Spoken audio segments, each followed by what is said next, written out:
დაიფარე ჩემი შვილები, დედაო ღვთისაო, არიდე ბოროტი, იხსენი და მიცოცხლე ისინი, დევედრები ღვთისმშობელო. ძმები კი ამ დროს ბნელი საპყრობილის კუთხეში მიკუნჭულიყვნენ. ტირილით დაღლილებს ჩასძინებოდათ.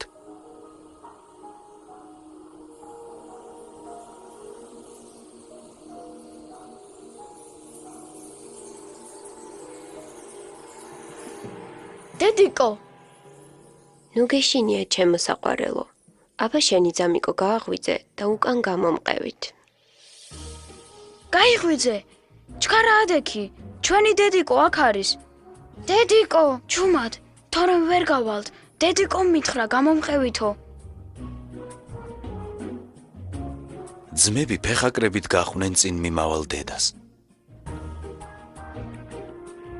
მათ თითქმის მთელი ღამე იარეს და ბოლოს ერთ მონასტერს მიადგნენ. ეს იყო ღვთისმშობლის მიძინების სახელობის მამათა მონასტერი. ბავშვებო, გამომყევით.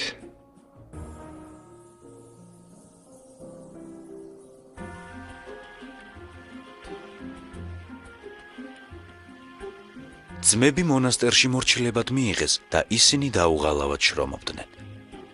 რამდენიმე წელმა განულოდა ორივე ძმა ბერად აღიკვეცა. ძმები ხშირად იხსენებდნენ იმ საოცარ ღამეს. ნეტავი საწავიდა ჩვენი დედიკო. ალბათ ისევ მოვა.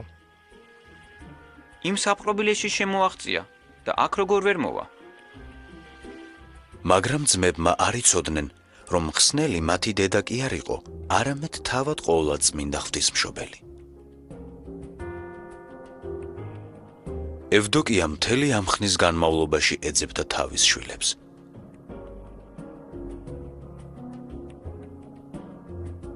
ღვთის საკვირველი განგებულებით ის იმავე ქალაქში ჩავიდა და იქვე დედათა მონასტერში აღიკვეცა მონაზვნად. სულ ცოტა ხანში ევდოკია სხვა მონაზვნებთან ერთად მამათა მონასტერში მივიდა დიდ დღესასწაულზე დასასრებად. დაინახა თუ არა ძმები, მაშინვე იცნო ისინი და გახარებულმა გულში ჩაიკრა. აქ საიდან მოხვდით, შვილებო? სად აღარ გეძებდით და თურმე აქ ყოფილხართ? აი, ხომ გეუბნებოდი მოვა მეთქი. დედა, სად იყავი აქამდე? გამოგვიყვანე და წახვედი. თან რატომ არ წაგვიყვანე? რას ამბობ, შვილო? აკი გითხარით, სულ გეძებდით მეთქი. და უცებ ევდოკია ყველაფერს მიხვდა. მიხვდა, რომ მისი მხურვალე ლოცვა ვედრება დედა ღვთისმშობელმა იმ დღესვე შეისმინა. დიდება უფალს, მადლობა ღმერთს, მადლობა ყოველთა დედას, ყოვლადწმინდა ღვთისმშობელს და მარადის ქალწულ მარიამს. იგი ყოველთვის ისმენს აცრემლებული დედის გულიდან ამოხეთქილ ლოცვას. ასე მადლობდა ევდოკია უფალს და ღვთისმშობელს. ფილოთეოზიც თავის ძმასთან ერთად მუხლმოყრილი ჩურჩულებდა სამადლობელ ლოცვას.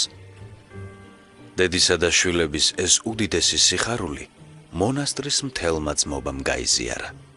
ყველა ერთად ადიდებდა ღმერთს. ფილოთეოზი ათენის წმინდა მთაზე დაემკვიდრა და იქ სრულ მდუმარებაში ცხოვრობდა. იგი სიკვდილის შემდეგ წმინდანად შერაცხეს.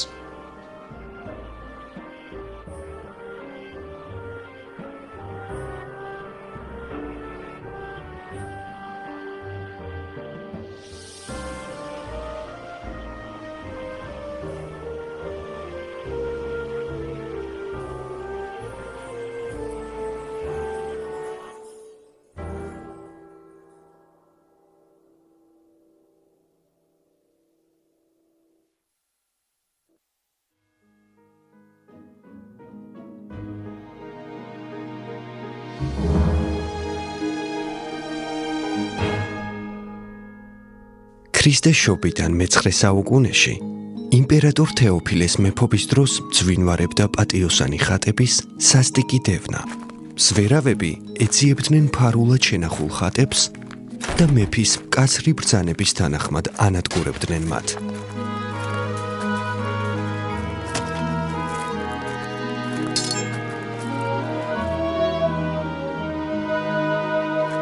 იმ დროს ქალაქ ნიკიასთან ცხოვრობდა ერთი ქვრივი. მას ჰქონდა ყოვლად წმინდა ღვთისმშობლის საკვირველ მოქმედი ხატი. ერთხელაც ქვრივის სახლში მივიდნენ მეფის მზვერავები და დაინახეს ტაძარში დასვენებული ღვთისმშობლის ხატი. ერთ-ერთმა მათგანმა განრისხებით ხატს מחვილი ჰკრა და წამსვე ქალწულის ლოყიდან სისხლი გადმოედინა და ჯალათს გულზე მიესხა. შეშინებული ჯალათი მაშინვე გაიქცა. ქვრივი მუხმოდრეკილი, სადაპყრობილი ხელებით დიდხანს ევედრა ღმერთის დედას.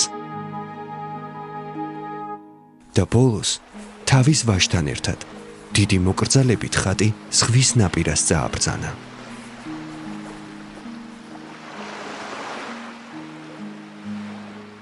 დედაკაცმა მობიერად შეღაღა და მარადის ქალწულს. დედოფალო, შენ ვითარცა ღვთისმშობელს ძალგიც გვიხსნა ჩვენ უკეთური მეფისაგან და შენი ხატი დანთქმისაგან.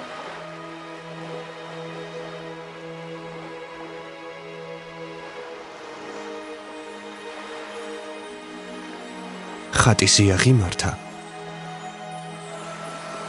და ტალღებთან ერთად დასავლეთისკენ გასცურა.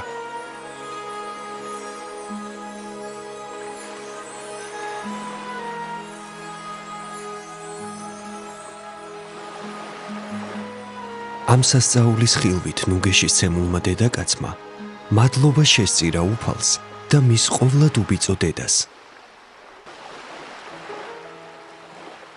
მერე მიუბრუნდა თავის ძეს და უთხრა: მე არ შემიძლია აქედან წასვლა, შენ კი გთხოვ და გევედრები, რათა გაიქცე. ამ დღის შემდგომ ქვრივის ვაჟი დედის თხოვნით გაეცალა ნიკიას. გადავიდა ათონის მთაზე და დამკვიდრდა იმ ადგილას, სადაც მოგვიანებით ივერთა მონასტერი აიგო. აქ იგი ბერად აღიკვეცა და ცხოვრება ღვთის სათნო ღვაწლში განვლო. სწორედ მისგან შეიტყვეს ათონელმა მამებმა წმინდა ხატის ამბავი.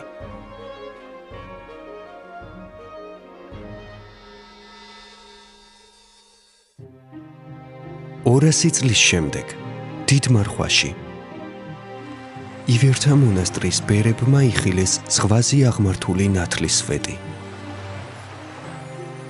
ნათელი მოდიოდა ზღვის ტალღებზე მდგომი ღვთისმშობლის ხატიდან.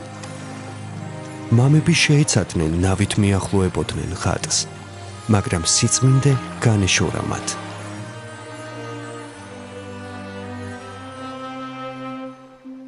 იმხანად ივერთა სავანის მიდამოებში მიუვალ მთაზე განმარტოებულ სენაკში ღვთის სათნო ღვაწლში ატარებდა განდეგილ ცხოვრებას ღირსი გაბრიელი, ტომით ქართველი.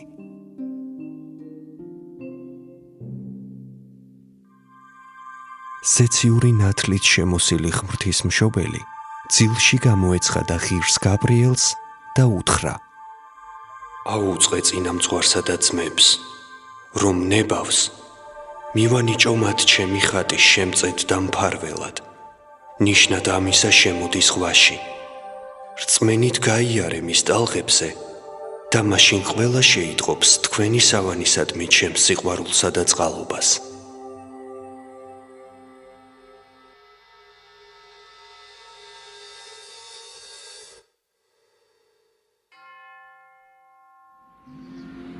მეორე დღეს განთიადზე ივერთა მონასტრის მამები გალობით, საკმევლის კმევითა და ლიტანიობით გამოვიდნენ ნაპირზე. გაბრიელმა ილოცა ღვთისმშობლისადმი, მერე ფეხი შედგა ზღვის ტალღებზე, როგორც პეტრემ გალილეის ზღვაზე. საკვირველად განვლო წყალი, როგორც ხმელეთი და ხელში აიღო ფასდაუდებელი საუნჯე.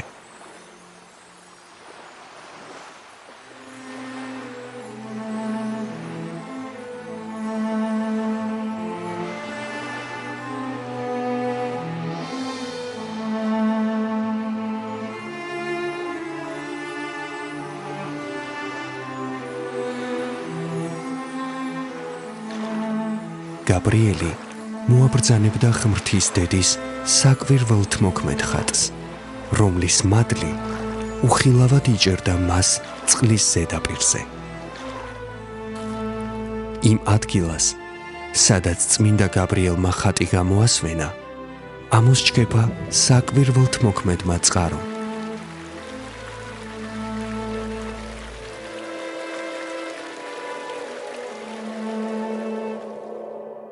ეს ამბავი მოხდა ბრწყინვალე შვიდეულის სამშაბათს. 3 დღის შემდეგ ხატი გადაიტანეს მონასტრის მთავარ ტაძარში და დააბრძანეს საკურთხეველში. მეორე დღეს, ცისკრის ლოცვის წინ კანდელების ასანთებად ეკლესიაში შესულ ბერს, ხატი ადგილზე აღარ დახვდა. ხანგრძლივი ძიების შემდეგ, ბერებმა იგი მონასტრის კარიბჭის კედელზე აღმოაჩინეს